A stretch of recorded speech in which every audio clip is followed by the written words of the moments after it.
ಕರ್ನಾಟಕ ರಾಜ್ಯದಲ್ಲಿ ಕಾಂಗ್ರೆಸ್ ಪಕ್ಷವನ್ನು ಅಧಿಕಾರಕ್ಕೆ ತಂದಂತ ಜನ ಪಶ್ಚಾತ್ತಾಪ ಪಡುವಂತ ಪರಿಸ್ಥಿತಿ ಇವತ್ತು ಕಾಣ್ತಾ ಇದ್ದೀವಿ.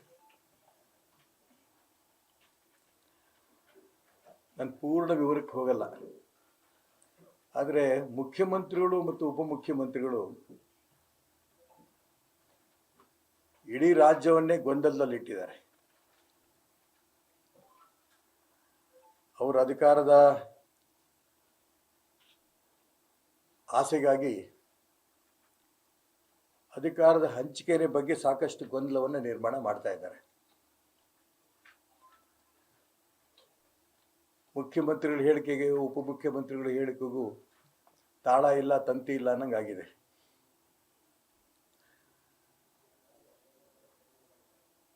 ಮುಖ್ಯಮಂತ್ರಿಗಳು ಅಧಿಕಾರದ ಹಂಚಿಕೆಯಲ್ಲಿ ಯಾವ ಒಪ್ಪಂದವೂ ಆಗಿಲ್ಲ ಅಂತ ಸ್ಪಷ್ಟವಾಗಿ ಹೇಳಿದ್ರೆ, ಉಪಮುಖ್ಯಮಂತ್ರಿಗಳು ಅಧಿಕಾರದ ಹಂಚಿಕೆಗೆ ಒಪ್ಪಂದ ಆಗಿದೆ ಈ ಮಾತು ಹೇಳ್ತಾರೆ.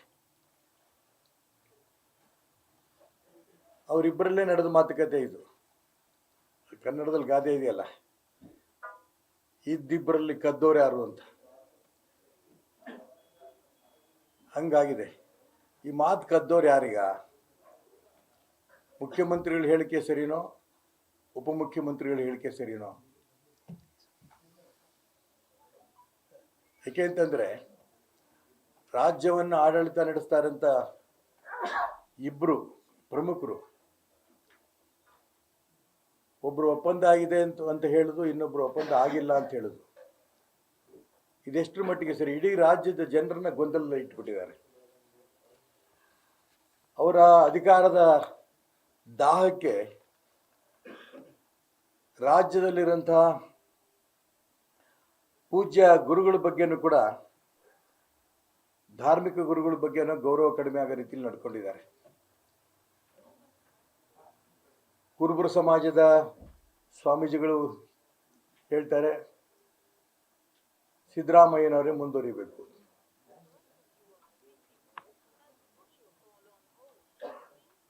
ಒಕ್ಕಲಿಗರ ಸಮಾಜದ ಸ್ವಾಮಿಗಳು ಹೇಳ್ತಾರೆ, ಡಿ.ಕೆ. ಶಿವಕುಮಾರ್ ಮುಖ್ಯಮಂತ್ರಿ ಆಗಬೇಕು.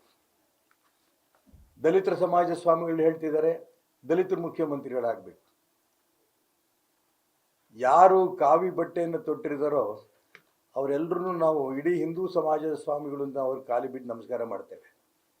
ಆದರೆ ಈ ಕಾಂಗ್ರೆಸ್ನವ್ರ ಪ್ರಯತ್ನ ಸ್ವಾಮಿಗಳನ್ನೂ ಹೊಡೆದು ಚೂರು ಮಾಡಿಬಿಟ್ರು, ಜಾತಿಗೆ ಸೀಮಿತ ಮಾಡಿಬಿಟ್ರು.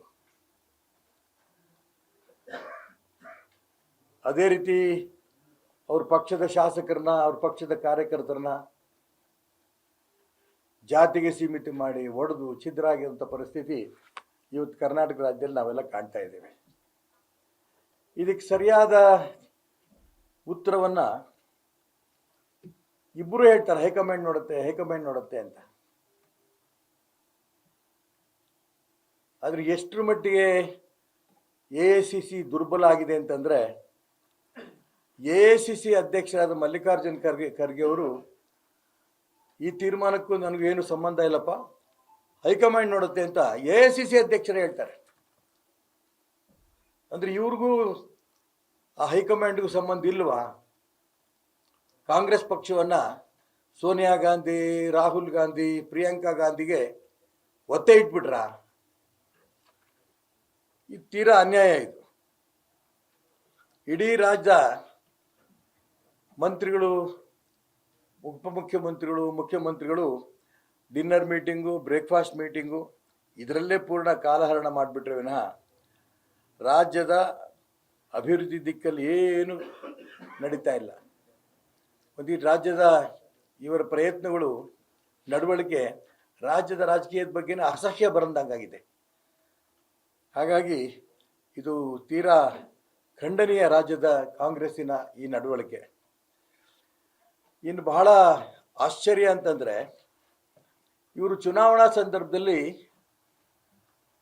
ಹಿಂದೂ, ಮುಸ್ಲಿಂ, ಕ್ರಿಶ್ಚಿಯನ್ ನಾವೆಲ್ಲರೂ ಕೂಡ ಒಂದೇ ಅನ್ನಂತ ಬೊಗಳೆ ಹೊಡ್ಕೊಂಡು ಹೊರಟಿದ್ರು. ಇವತ್ತು ಉನ್ನತ ಸ್ಥಾನದಲ್ಲಿರೋಂಥ ವ್ಯಕ್ತಿಗಳನ್ನೇ ಕೇವಲ ಹಿಂದೂ ದೇವಸ್ಥಾನಗಳಿಗೆ ಹೋಗ್ತಾ ಇದ್ದಾರೆ. ಯಾಕೆ ಮಸೀದಿಗೆ ಹೋಗ್ತಿಲ್ಲ? ಯಾಕೆ ಚರ್ಚ್ಗೆ ಹೋಗ್ತಿಲ್ಲ? ನಿಮ್ಮ ನಂಬಿಕೆ ಹಿಂದುತ್ವದ ಬಗ್ಗೆನೇ. ಆದರೆ ಬೂಟಾಟಿಕೆ ಹೊರಗಡೆ ಜನರ ಮಧ್ಯೆ ಜಾತ್ಯತೀತ ಪಕ್ಷ, ಇದನ್ನು ರಾಜ್ಯ ಜನ ಗಮನಿಸ್ತಾ ಇದ್ದಾರೆ ಅನ್ನೋಂಥ ಅಂಶವನ್ನು ನಾನು ಹೇಳಕ್ಕೆ ಇಷ್ಟಪಡ್ತೇನೆ. ಈ ಜಾತ್ಯತೀತ ವೋಟ್ ಬ್ಯಾಂಕ್ನ ಒಂದು ನಾಟಕ ಇದೆಯಲ್ಲ, ಇವ್ರ ನಂಬಿಕೆ ಏನಿದ್ರು ಕೂಡ ಹಿಂದುತ್ವದ ಬಗ್ಗೆ ಅನ್ನೋದು ತುಂಬ ಸ್ಪಷ್ಟವಾಗಿ ಆಗ್ತಾ ಇದೆ. ಒಟ್ಟಾರೆ ಕರ್ನಾಟಕ ರಾಜ್ಯದ ರಾಜಕಾರಣ ಇಡೀ ದೇಶದ ಮುಂದೆ ಒಂದು ರೀತಿಯ ಅಸಹ್ಯ ಹುಟ್ಟೋ ರೀತಿಯಲ್ಲಾಗಿದೆ. ಇದನ್ನು ರಾಜ್ಯ ಜನ ಮುಂದಿನ ಚುನಾವಣೆಯಲ್ಲಿ ಕಾಂಗ್ರೆಸ್ಸಿಗೆ ಏನು ಪಾಠ ಕಲಿಸ್ಬೇಕೋ ಪಾಠ ಕಲಿಸ್ತಾರೆ.